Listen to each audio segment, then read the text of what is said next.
केही महिला वा जोडीले बच्चा जन्माउन नचाहन सक्छन् वा उनीहरू गर्भधारण गर्न केही समय कुर्न चाहन सक्छन्।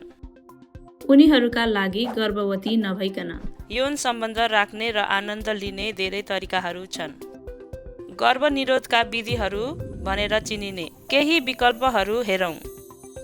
कन्डमहरू। पुरुषहरूले प्रयोग गर्ने कन्डम पातलो रबरको ट्युब हुन् जसले लिङ्गलाई ढाक्छ। तपाईँ तिनीहरूलाई सुपरमार्केट वा फार्मेसीमा किन्न सक्नुहुन्छ। प्रत्येक कन्डम एक पटक मात्र प्रयोग गर्न सकिन्छ। महिलाहरूले प्रयोग गर्ने कन्डम भनेको एउटा ट्युब हो जसलाई योनिमा हालिन्छ। पुरुष कन्डमहरूको तुलनामा तिनीहरूलाई पाउन अलि गाह्रो हुन्छ, तर तपाईँ तिनीहरूलाई परिवार, नियोजन क्लिनिक, केही फार्मेसी वा इन्टरनेटबाट प्राप्त गर्न सकिन्छ। साथै तिनीहरू एक पटक मात्र प्रयोग गर्न सकिन्छ। कन्डमहरूले यौन सम्पर्कको समयमा लिङ्गबाट शुक्रकिट भएको सेतो तरल पदार्थ योनिमा प्रवेश गर्नबाट रोकेर गर्भावस्थालाई रोक्न मद्दत गर्छ, जसकारण यसले योनिको भित्र छुट्दैन। कन्डम एक मात्र गर्भनिरोधक विधि हो जसले तपाईलाई यौन सम्पर्कको समयमा केही सङ्क्रमणहरूबाट पनि बचाउन सक्छ भन्ने कुरा ध्यानमा राख्नुहोस्। डायफ्राम। डायफ्राम एउटा कप जस्तो गर्भनिरोधक साधन हो जसलाई तपाईँ केही फार्मेसी वा अनलाइनमा पाउन सक्नुहुन्छ। यो गर्भाशयको मुख अर्थात् गर्भलाई ढाक्ने योनिभित्र बस्छ। पहिलो पटक प्रयोग गर्नु अघि तपाईँले यसलाई सही रूपमा घुसाउँदै हुनुहुन्छ र यो सही तरिकाले बसेको छ भनेर जाँच गर्न डाक्टर वा नर्सलाई सोध्न सक्नुहुन्छ। आइयुडी।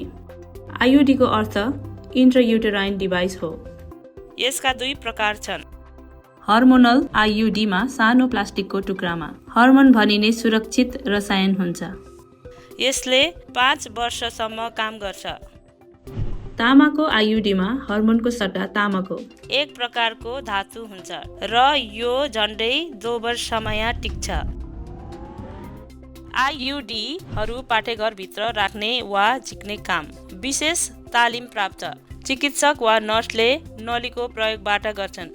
आइयुडी हटाएपछि तपाईँ फेरि गर्भवती हुन सक्नुहुन्छ। गर्भनिरोधक इम्प्लान्ट। गर्भनिरोधक इम्प्लान्ट एउटा सानो नरम प्लास्टिकको साधन हो जसमा हर्मोन हुन्छ। यसलाई चिकित्सक वा नर्सले तपाईँको पाखुराको छालामुनि राख्छन् र यो 3 वर्षसम्म टिक्छ। इम्प्लान्ट हटाएपछि तपाईँ गर्भवती हुन सक्नुहुन्छ। Depot injection. डिपो इन्जेक्सन हर्मोनयुक्त तरल पदार्थ हो जसलाई चाकमा वा पाखुरामा सुईबाट दिन्छ। यो 12 हप्तासम्म रहन्छ। गर्भनिरोधका चक्कीहरू। गर्भनिरोधकका चक्कीहरू हार्मोनयुक्त औषधिहरू हुन् जसलाई दैनिक रूपमा लिनुपर्छ। यसका दुई प्रकार छन्। संयुक्त चक्की जुन प्राय पिल भनेर चिनिन्छ। यसमा 2 प्रकारका हार्मोनहरू हुन्छन्। मिनी पिलमा मात्र एउटा हार्मोन हुन्छ। तपाईको लागि कुन उपयुक्त छ भनेर औषधिको बारेमा चिकित्सकको परामर्श लिनुहोस्। चक्की सेवन बन्द गरेपछि तपाईको प्रजनन क्षमता छिट्टै फर्किन्छ। योनि रिङ। योनि रिङ एउटा सानो नरम रिङ हो जसमा 2 हार्मोनहरू हुन्छन्। यो योनिभित्र राखिन्छ र 3 हप्तासम्म टिक्छ। योनि रिङ हटाएपछि तपाईको प्रजनन क्षमता छिट्टै फर्कन्छ। यी सबै हार्मोनल निरोधक गर्भनिरोधकका विधिहरूले महिलाको महिनामारीलाई परिवर्तन गर्न सक्छ र साइड इफेक्टहरू देखिन सक्छ भनी थाहा पाउनु महत्त्वपूर्ण भएकोले चिकित्सकसँग कुरा गर्नुहोस्। प्राकृतिक परिवार नियोजन। प्राकृतिक परिवार नियोजन भनेको मानिसहरूले गर्भपतनको काम सम्भावना भएका समय अनुमान गर्न पात्रो वा कुनै कार्यक्रम प्रयोग गरी त्यसका अनुसार यौन सम्पर्क गर्छन्। यो विधि कन्डम, हार्मोनल विधि वा तामाको आइयुडी प्रयोग गर्ने जत्तिकै भरपर्दो हुन सक्छ। प्रत्येक व्यक्ति फरक फरक हुने भएकोले आफ्नो लागि सही विधि फेला पार्न गाह्रो छ। तपाईँ यसबारे सोच्दै हुनुहुन्छ भने चिकित्सकसँग कुरा गर्नुहोस्।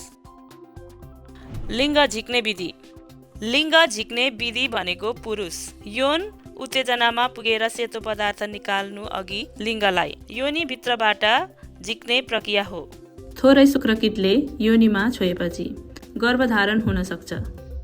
केही शुक्राणु पुरुष यौन उत्तेजनामा पुग्नु अघि पनि सक्छन् भन्ने कुरा ध्यानमा राख्नुहोस्। यो विधि कन्डम, हार्मोनल गर्भनिरोधक वा तामाको आइयुडी प्रयोग गर्ने जतिकै भरपूर्ण हुन्छ। आपतकालीन गर्भनिरोधक कहिलेकाहीँ बिहानको चक्की भनेर चिनिने आपतकालीन गर्भनिरोधक चक्की गर्भवती हुन सक्ने चिन्ता हुँदा प्रयोग गरिन्छ। आपतकालीन गर्भनिरोधकका लागि तामाको आइयुडी प्रयोग गर्न सकिन्छ।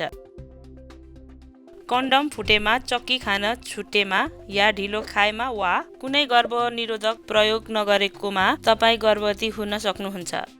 तपाईँ आफूलाई यस्तो अवस्थामा फेला पार्नुभयो भने विकल्पहरूको बारेमा आफ्नो फार्मासिस्ट, चिकित्सक वा नर्ससँग कुरा गर्नुहोस्।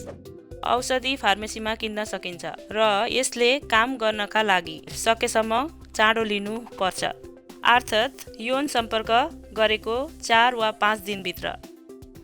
तामाको आइयुडी विकल्पको बारेमा आफ्नो चिकित्सकसँग कुरा गर्नुहोस्। स्थायी गर्भनिरोधक भनेको पुरुष वा महिलाले भविष्यमा बच्चाहरू नहुने सुनिश्चित गर्न शल्यक्रिया गर्नु हो। पुरुषका लागि यो भनेको सम्पर्कको समयमा शुक्रकीट निस्कनबाट रोक्न, शरीरभित्रका साना नलीहरू काट्नु हो।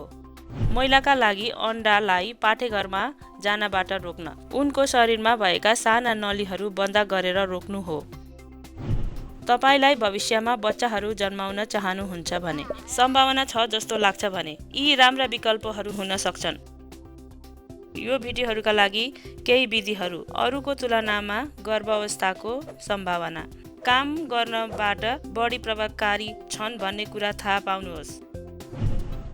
तपाईलाई कुन उत्तम हो भन्ने निश्चित छैन भने आफ्नो चिकित्सकसँग कुरा गर्नुहोस्। यसैबीच तपाईहरूले हाम्रो अन्य भिडियोहरूमा गर्भावस्था र महिनावारी हेर्न सक्नुहुन्छ।